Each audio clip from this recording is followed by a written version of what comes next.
back to the live podcast. I always say, if you're tuning or joining us for the very first time, you are in the right place, and trust me, you will not regret tuning in. And if you're tuning in for the very first time, I'm Winfred, and the very first person that has written in is Alan, and you said, hello, Winfred. Hello, my dear. How are you? Thank you for the support, and thank you for being the top one fan on here. Thank you so much for tuning in. Normally, guys, what I do is I go through what we have to talk about, and then I open up a slot where I read your comments. So you can feel free to drop a comment, a suggestion, a question, and we grow together, because we are digesting our life. And anyone on here that has got life can always drop something, so we can grow together. So allow me for the few minutes, just a minute, to share the link so that together others can join.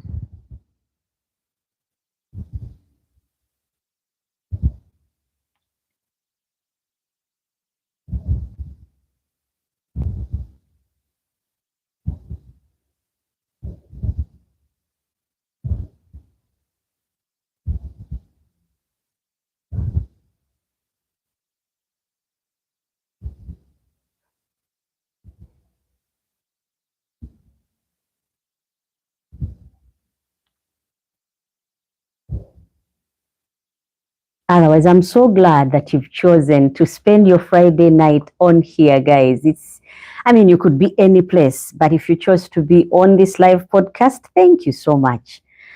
Like I said, we are talking about something almost every parent, guardian, grandparent, uncle, auntie, mentor struggles with. And that is, how do we help our teenagers to open up without pressure? That is something that every one of us would love to have, where we have this good relationship with our teenagers, and yet there's no pressure. We're not stressing it. It's happening naturally. They are opening up. You have that good relationship or good vibes with them. So how do we get our teenagers to open up without pressure is the topic of discussion today. And I'm glad that you have tuned in, because let us be honest, teenagers are very special. They are a special kind of breed. They can talk for 3 hours straight with their friends on the phone. But with you, you're limited to answers like, you ask the question, how are you? I'm okay. They respond, I'm good. They give short answers, as opposed to the time they really spend with their teenagers. So tonight I want us to break this down. Yeah. I want to break this down, and not with judgment, not with stress, just real talk, real solutions, and real examples. So settle in, grab a drink, grab a bite, and share the link, and let us talk. It is Friday, no stress. You're not going anywhere very early in the morning. And if you have to go to work tomorrow, I bet you it's not like normal 8 a.m. It's about maybe a bit 9:30. It's a bit lazy or a bit slacked for Saturdays. So join in, guys, grab a bite, and let us learn a thing or two, because we all have either teenagers whom you're dealing with as an auntie, a mom, a dad, a grandmother, a grandfather, uncle, any kind, guardian, teacher, mentor.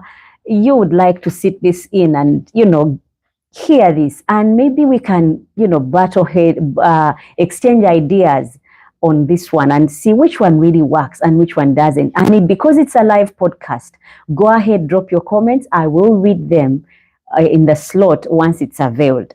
Otherwise, like I said, we are going straight to segment number 1, why teens don't open up. Our very first segment is why teens don't open up.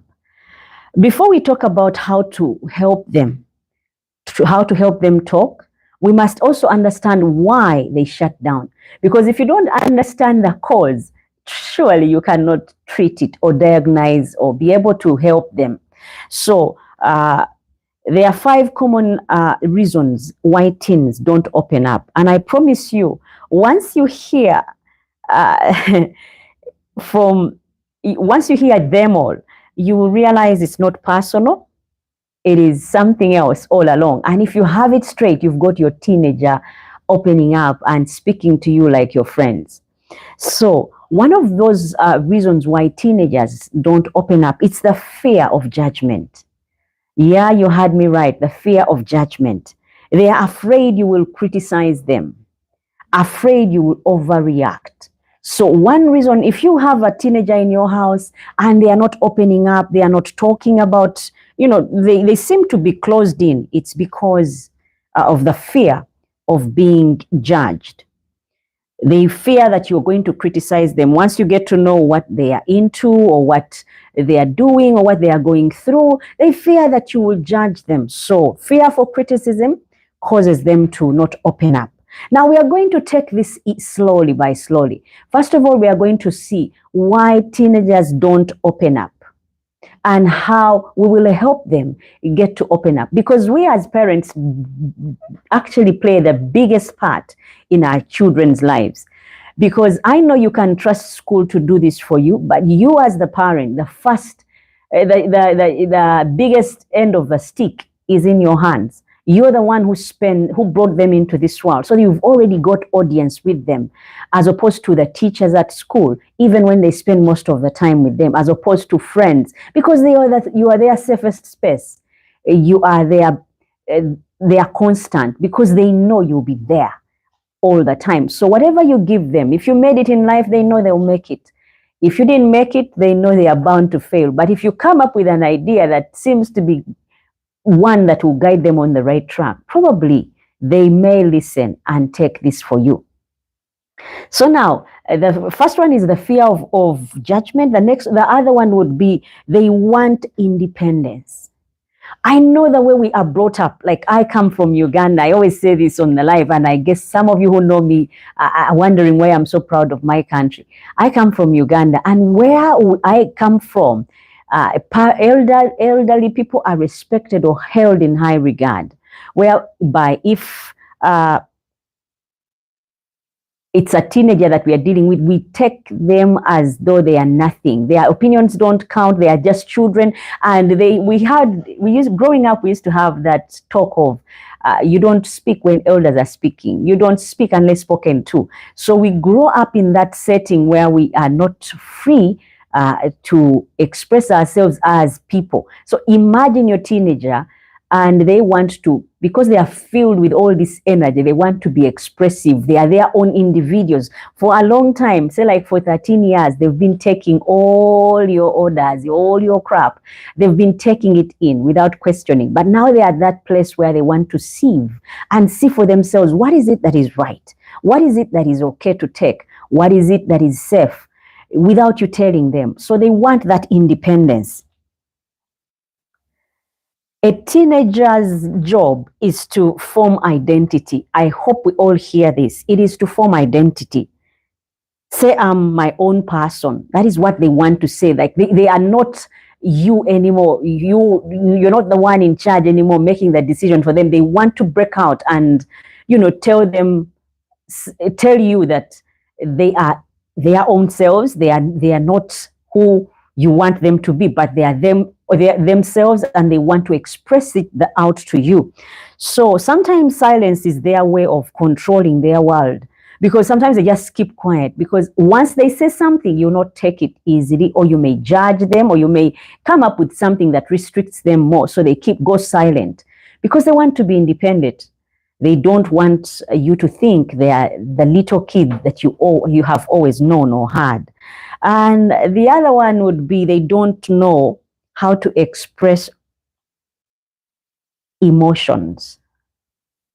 Teenagers may not open up easily because they don't know how to do that. Remember, they are between. They are not fully grown up, and they are not, the young kids that They are now young adults. So we need to be mindful of that and the people that we deal with. Some genuinely don't have the words we need to be also aware, because once you have a teenager, you know, there are those who are bubbly, there are those people who are talkative, and there are those who are not, reserved. So there are some who don't know how to have the words, and they feel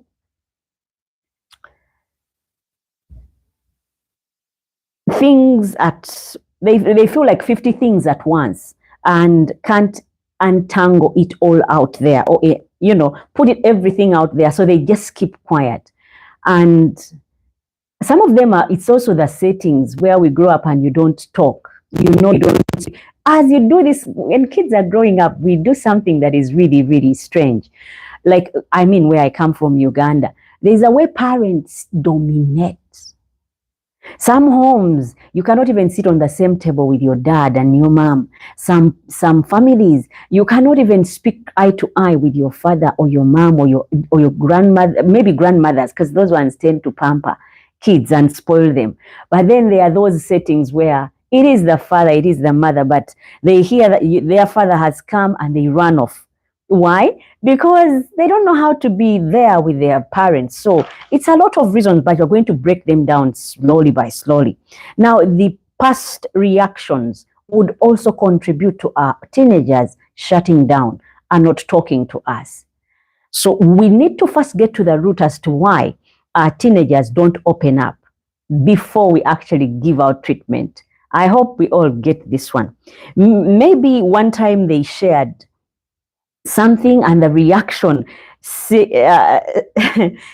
the reaction was too much or way beyond, or seared them. You shouted or you lectured, you know, or you told someone else about what they shared with you. That alone, guys, can keep your teenager in the closet and they don't talk to you or open up. That is something we need to note. The other thing would be they think adults won't understand. Your teenager may shut down simply because they know you will not understand what it is they are going through. So guess what? In their mind, the adults' world and teen worlds are completely different planets. That is how they see it.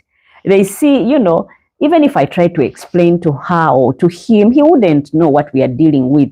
So us as parents, it is up to us to get to connect with our children to a point where they also realize that much as we are parents, we are human as well, and we've been there where they are now. Because once there is no connection, there is no bridge that links them to our world, trust me, no one can cross over and come and try to, tell you what they are dealing with. Like teenagers these days, guys, are going through a lot. And kids, I don't know about you, they seem to be getting meaner and meaner and meaner.